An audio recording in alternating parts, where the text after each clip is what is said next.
Hey, it's Eric here with I Love Franchising, and today I got off the phone actually this morning with this guy that I've been working with for 4 months, and he went to a Discovery Day last week, absolutely loved it. His business partner loves it, and he had to make a decision sooner than he was hoping or expecting to, and this is kind of the story.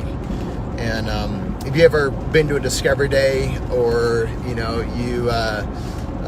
one of these, either Discovery Day, the one where you have to make a decision faster than you want to, or that things just got to last as long as you wanted to, and you were in complete control of making that decision. There's two, I've seen really there's two different kinds of franchises with different kinds of Discovery Days, and I figured I'd just share some insights today on both of those. And by the way, if you thinking about franchising as a means to an end for you, and you want to chat about it, go to callwitheric.com. They actually both get you there, but callwitheric.com, and we'll get a time to talk.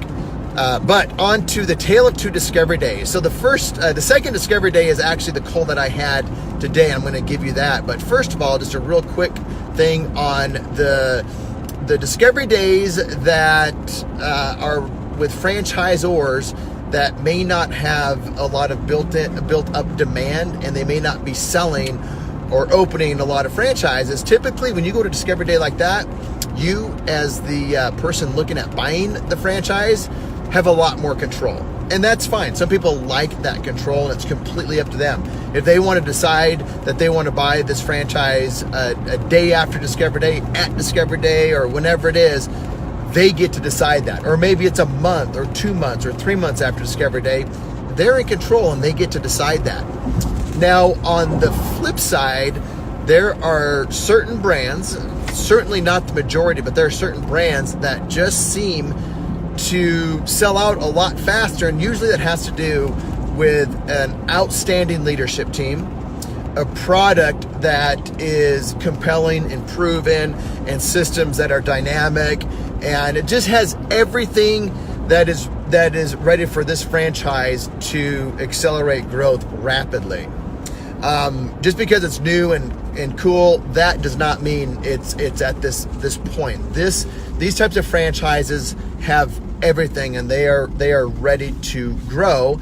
And so if you're at the point where you are first in line, going to that first Discovery Day, nobody else looking in your market except for you, and you decide if you get to decide if you want to buy it or not, and you're going there with that expectation, and then all of a sudden someone comes in at the last minute, goes to that same Discovery Day, lives in a different state, kind of keeps it quiet that they live in this other state, yet they are looking at your market because you're in one of the better markets in the country, and they send an email to the development rep and says, hey, I want these 3 top territories in this top market in the entire country, and by the way, I know somebody else is looking at it, but we'd really like to be first.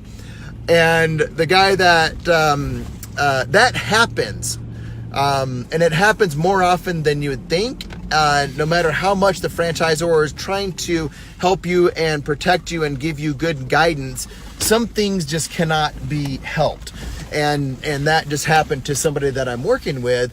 He got blindsided by this, and yet he still was a big fan of this franchise, wants to get started in it, and is ready to go, but he's going on vacation, a pre-planned vacation, basically a week after Discovery Day. And the franchisor basically said, if you're in, make a decision this week and we'll get you in. Other than that, we're going to have to give up these territories to somebody else. Objectively looking at it, the outsider would probably say that's reasonable, but put yourself in the shoes of the person that I'm working with right now. He was not expected to have to make a decision that quickly, or be forced to make a decision that quickly, because it wasn't around his timing. It was around the timing of the franchisor, because they're in the driver's seat, especially when they have somebody else that's ready to buy. So anyway, I think this guy still has first pick. He gets to choose what he wants. He just has to make that decision sooner than later. And so that's the point of this whole thing.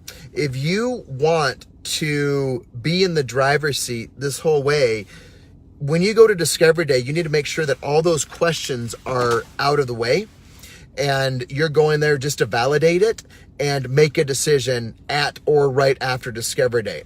Not saying you need to make that decision, but if you're the type that wants to be in the driver's seat, you need to be at that point where you are ready to make that decision. And if he would have been prepped to do that, if he would have known somebody was in his market and he was going to have to do that, he probably would have thought about things a little bit differently.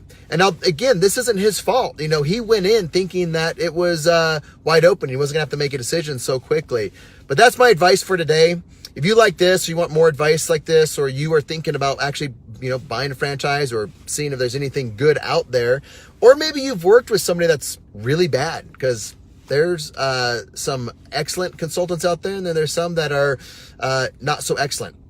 Check out the link below, callwitheric.com.